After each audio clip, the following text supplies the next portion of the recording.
Баршаға сәлем, менің есімім Асем, Алтын Ірмек каналының негізін қалаушы. Бүгін сіздермен бір моток трикотажный жіптен осындай керемет сумка тоқып үйренеміз.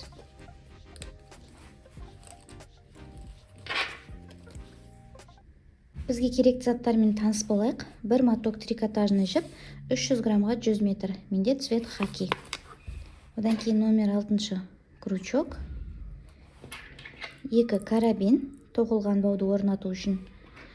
Ол бауды сумкаға орнату үшін осында 2 ашылатын кольцо,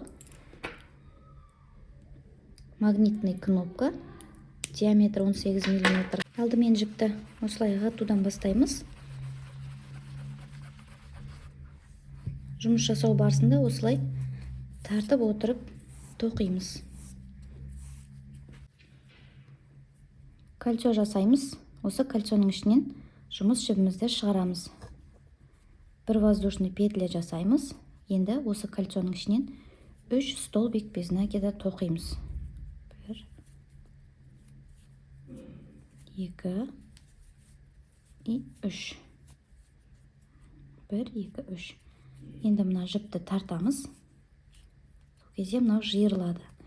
Әр қатардың соңында бір воздушный петля жасаймыз.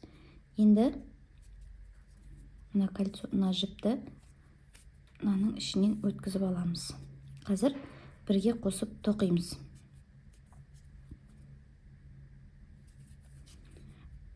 Енді қараңыздар, мына косичкалар тұр ғой. Осы косичканың артқы жағындағысынан алып тоқимыз. Мынау бізде бірінші.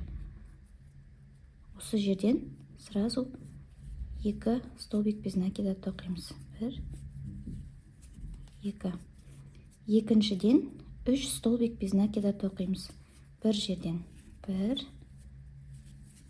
2 и үшінші.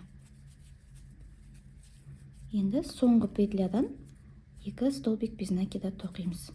Мына жіпті қосып тоқып кетіңіздер. Сол кезде сіздерге кедергі жасамайды. 1, 2. Екінші қатарымызда бізде 7 столбик болу керек.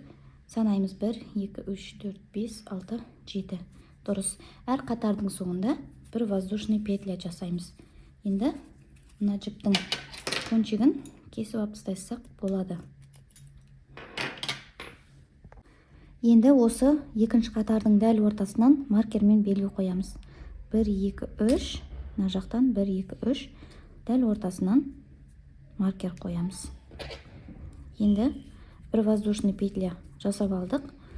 Мына бірінші столбиктің артқы жағынан, тек осы артқы жағынан тоқитын боламыз. Бірінші столбиктан сразу 2 столбик без накида тоқимыз. Келесінен біреу, одан кейінгісінен тағы да біреу. Маркерге жеттік. Осы маркер тұрған жерден бір жерден 3 столбик без накида тоқимыз. 2, 3. Енді тағы да біреу тоқимыз. Келесінен тағы біреу тоқимыз. Соңғы столбиктан 2 столбик без накида тоқимыз.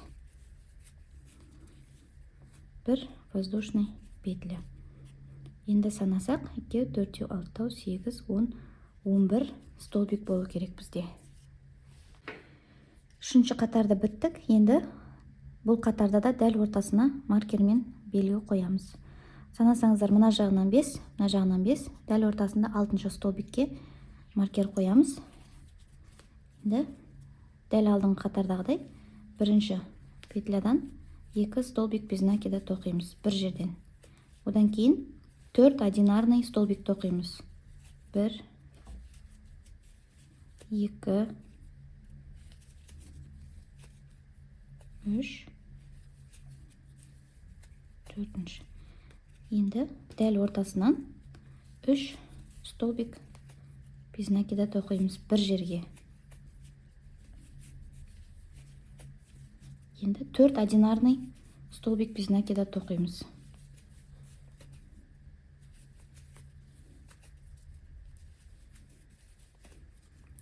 соңғысынан 2 столбик без накида тоқимыз. И міндетті түрде бір воздушный петля. Төртінші қатарымызды тоқып болдық. Төртінші рядта бізде 15 столбик болды. Енді дәл ортасына маркер қоямыз. Жетеу, 8-шіге қоямыз. Мына жағында да жетеу. Енді дәл алдыңғы қатардағыдай бастаймыз. Біріншіге 2 столбик без накида тоқимыз. 1, 2. Одан кейін 6 одинарный столбик без накида тоқимыз.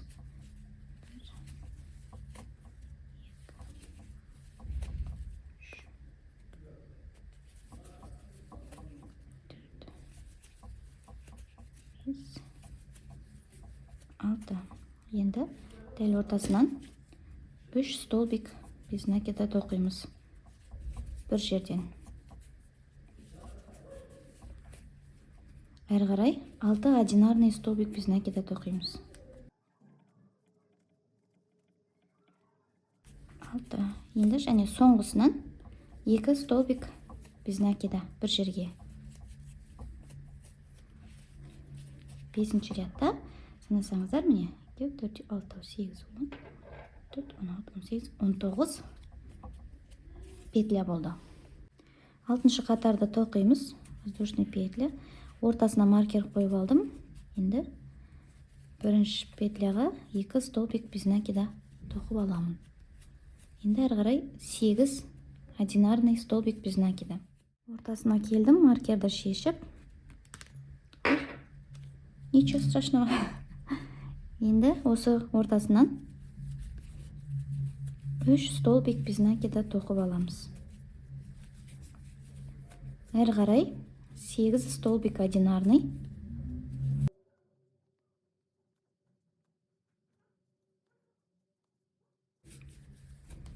Енді ең соңғысынан 2 столбик без накида бір жерден. И бір воздушный петля. 6-шы қатарды біттік. Бізде 23 петля. 2, 4, 6, 8, 10, 11. И ортасына маркер қоямыз. 7-ші рядты тоқимыз. Бірінші 2 столбик без накида бір жерге. Одан кейін 10 столбик одинарный. Мұны маркерге дейін. 10 одинарный столбик без накида тоқыдық. Енді ортасынан 3 столбик без накида бір жерге. 1, 2, 3. Енді әрі қарай жалғастырамыз. 10 одинарный столбик. Соңғы петляға дейін. 10 одинарный столбик тоқыдық. Және соңғысынан 2 столбик без накида. Бір основаға. 1, 2. 7-ші рядты тоқып болдық. Бізде 7-ші рядта общий 27 столбик, яғни петелька болу керек. Дәл ортасынан маркер қоямыз. 8-ші ряд, бір воздушный петля и біріншісінен 2 столбик без накида тоқимыз. Әрі қарай 12 одинарный столбик тоқимыз ортаға дейін. 12 столбик тоқыдық. Енді ортасынан 3 столбик без накида тоқимыз. Бір основаға. 1, 2 и 3-ші. Енді қатардың соңына дейін, соңғы петля қалғанша 12 столбик без накида тоқимыз. 12 одинарный столбик тоқыдық. Енді соңғысынан 2 столбик без накида тоқимыз. 8-ші рядты біттік. Бізде 8-ші рядта общий 31 петля болу керек. Ортасынан маркер қоямыз. Және соңғы прибавкамен тоқитын 9-ші рядымыз. Бір воздушный петля. 2 столбик без накида бір основаға. Енді маркерге дейін 14 одинарный столбик без накида тоқимыз. 14 столбик без накида тоқыдық. Енді ортасынан 3 столбик без накида бір основаға тоқимыз. 1, 2 и 3-ші. Енді қатардың соңғы петлясына дейін мына жерге дейін 14 одинарный столбик без накида тоқимыз. 14 столбик одинарный тоқыдық. Енді соңғысынан 2 столбик без накида тоқимыз.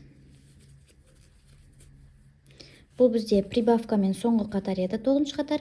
Общий 35 петля болу керек. Өздеріңізді тексеріп бір санап шығыңыздар. Енді 10-шы рядтан бастап бізде шетінен, екі шетінен убавкамен тоқимыз. Бір воздушный петля, біріншісінен шығарамыз, тоқымаймыз. Және екіншісінен, қараңыздар, бірінші петля, екінші петля, осы екеуінен енді бір тоқимыз. Бізде убавка болды. Енді ортасына дейін 15 одинарный столбик без накида тоқимыз. 15 столбик одинарный тоқыдық без накида. Енді ортасынан 3 столбик без накида тоқимыз. Бір жерге 2 3. Енді қатардың соңына дейін 15 столбик одинарный тоқимыз. Бізде соңында 2 тоқылмай қалған петля қалу керек. 15 одинарный столбик без накида тоқимыз. 15 столбик без накида тоқыдық. Соңында міне 2 петля қалды. Осы жерден убавка жасаймыз. 1 2. Осыдан бір тоқимыз. И бір воздушный петля. 10-шы ряд аяқтадық. 10-шы рядта бізде общий 35 петля болу керек. Енді бұдан кейін тек қана 35 петля болады. 11-шы рядты дәл осылай қайталаймыз. Убавкамен бастаймыз. Екеуінен бір тоқимыз. Міне. Енді 15 одинарный столбик без накида.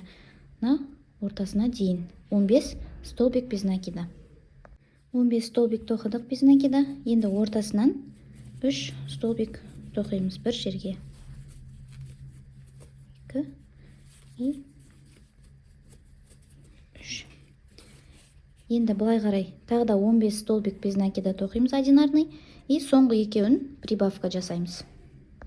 11-ші рядты аяқтадық. Общий 35 петля болды. Қарасаңыздар, уже сумканың стенкасы шығып келе жатыр. Енді бұлай қарай дәл осы способпен 11-ші рядтағыдай екі шетінен убавка, ортасынан 3 столбик без накида. Дәл осы способпен 35-ші рядқа дейін тоқимыз. Яғни убавкамен общий 26 ряд тоқимыз. Мына жерде прибавкамен 9 ряд тоқыдық. Енді убавкамен 26 ряд тоқимыз. Не біз тоқып алдық? Жалпы 35 ряд. Мына жерге мен маркер қойдым. Бұл басындағы мына жердегі прибавкамен тоқылған 9 ряд. Осыдан былай қарай 26, общий 35 ряд тоқыдық. Енді жұмыс жібімізді кесіп, бұны мына жерге жасырамыз. Размері кішірек крючок аламыз. 6-шы размермен тоқып жатырмыз. Мен 4,5 алдым. Мына кончиктарын осылай жасырған ыңғайлы болады. Міне соңғы рядқа осылай жасырып шығамыз.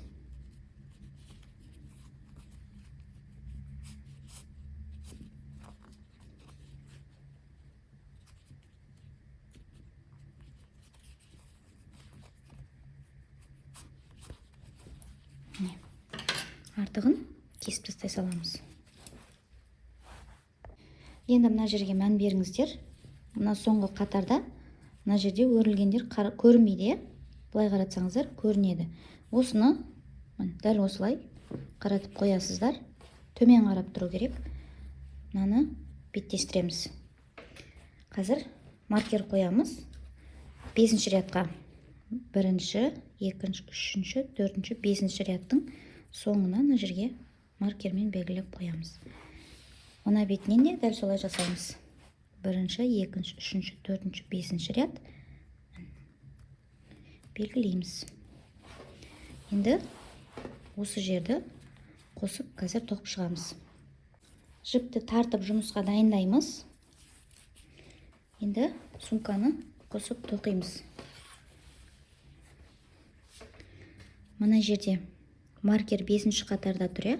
Маркерден кейінгі петляға крючогымыз кіргіземіз, яғни 6-ші қатардың петлясына. И соның қарама қарсысындағы петлядан шығарып жұмыс жібімізді алып шығамыз. Бір воздушный петля аламыз и әрі қарай мына кончикті қосып тоқып кетеміз. Обычный столбик без накида тоқып аламыз. Мынаның соңына дейін осылай екі стенканы қосып столбик без накида тоқимыз.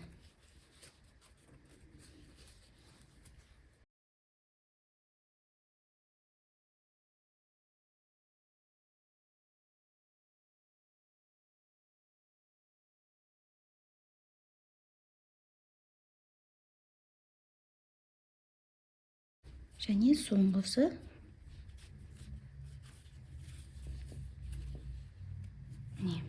тоқып алдық. Менде 2, 4, 6, 8, 9 столбик без накида болды.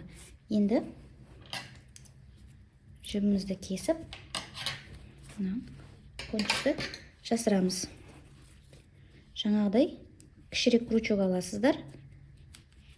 Мына столбиктардың ішіне қарай просто өткізіп жібереміз. Сол кезде бізге кедергі жасамайды и аккуратно болады. И мына жаққа қарай да жасырсаңыздар болады.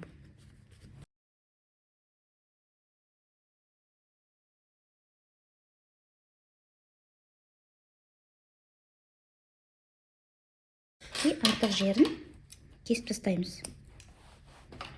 Екінші жағында дәл солай қосып тоқып шығамыз.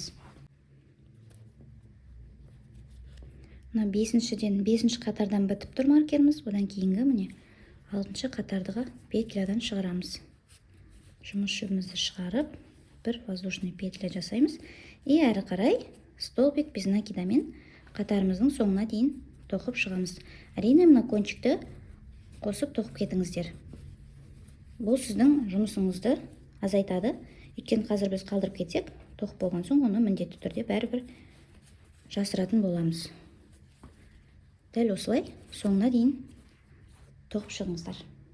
Міне екінші жағында тоқып, уже кончигін жасырып қойдым. Енді сумкамызды екінші бетін қаратамыз.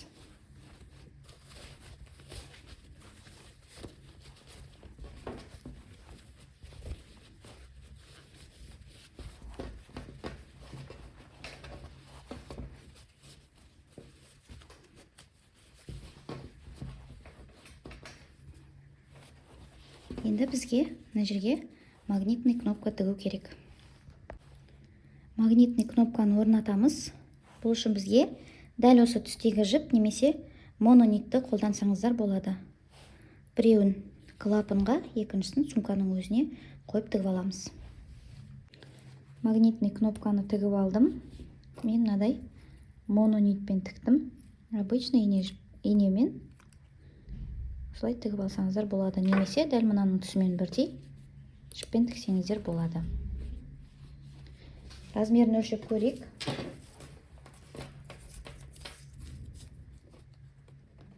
Жиырма 24-25 сантиметр. Биіктігі 17-18 сантиметр. Бұл сіздерде размер басқаша шығуы мүмкін, өйткені сіздердің тоқу тығыздықтарыңызға байланысты. Сумканың бауын тоқимыз. Бұған да міндетті түрде жібімізді осылай тартып дайындап аламыз. Примерно 15 сантиметрдей кончик қалдырамыз. И бір 2 воздушный петля жасаймыз. Наны қатты қыспаймын. Бұл бізде бірінші воздушный петля болады. 2. Міне. Осы енді біріншісінен столбик без накида тоқимыз. Міне. И былай қарай айналдырамыз. Түсіндіңіздер ғой, былай айналдырамыз. Енді мына жердегі мына петлядан столбик без накида тоқимыз. И тағы айналдырамыз. Енді қарасаңыздар, мына жерде уже екеу. Осы екеуден өткізіп, столбик без накида тоқимыз. Тағы да айналдырамыз. Уже тек осы екеуден тоқитын боламыз. И айналдырамыз. Көріп тұрсыздар ғой, қалай айналдырып атқан. Міне.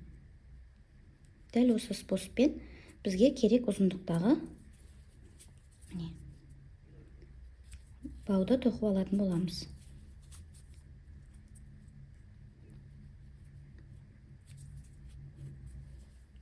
Мен өте тығыз тоқимын, өйткені мынау сумка кейін ұстап ауыр зат салған кезде мынау қатты созылып кетпес үшін тығыздау тоқимын.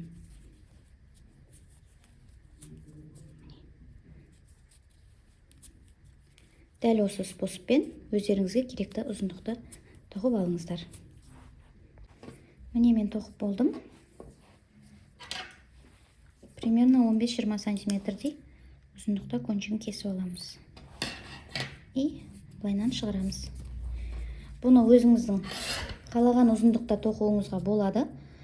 Менде былай санайтын болсақ, мына линиямен санасақ 60 ряд мына бетінде и мына бетінде 60 рядтан. Карабин орнатамыз енді. Ол үшін мына жіпімізді мына жанға қарай өткізіп аламыз.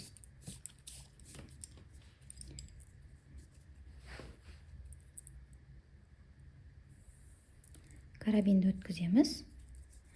Енді осылайынан тігіп шығамыз. Мынадан и мынадан қосып өткіземіз жіпті.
Міне, бірінші карабинді орнатып болдық.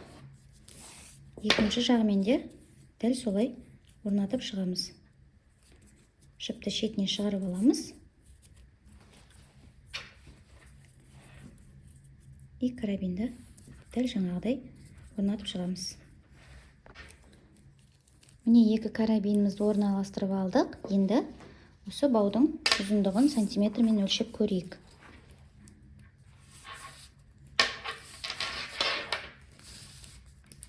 Міне 64,5-65 сантиметр.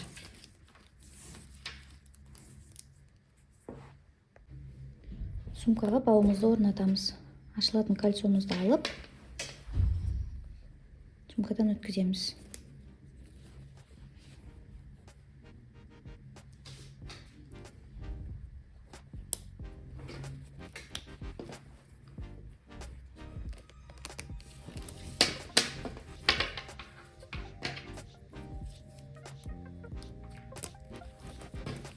Міне біздің сумкамыз дайын.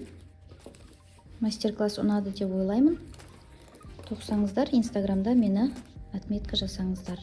Және каналға тіркеліп, лайк басып қойыңыздар.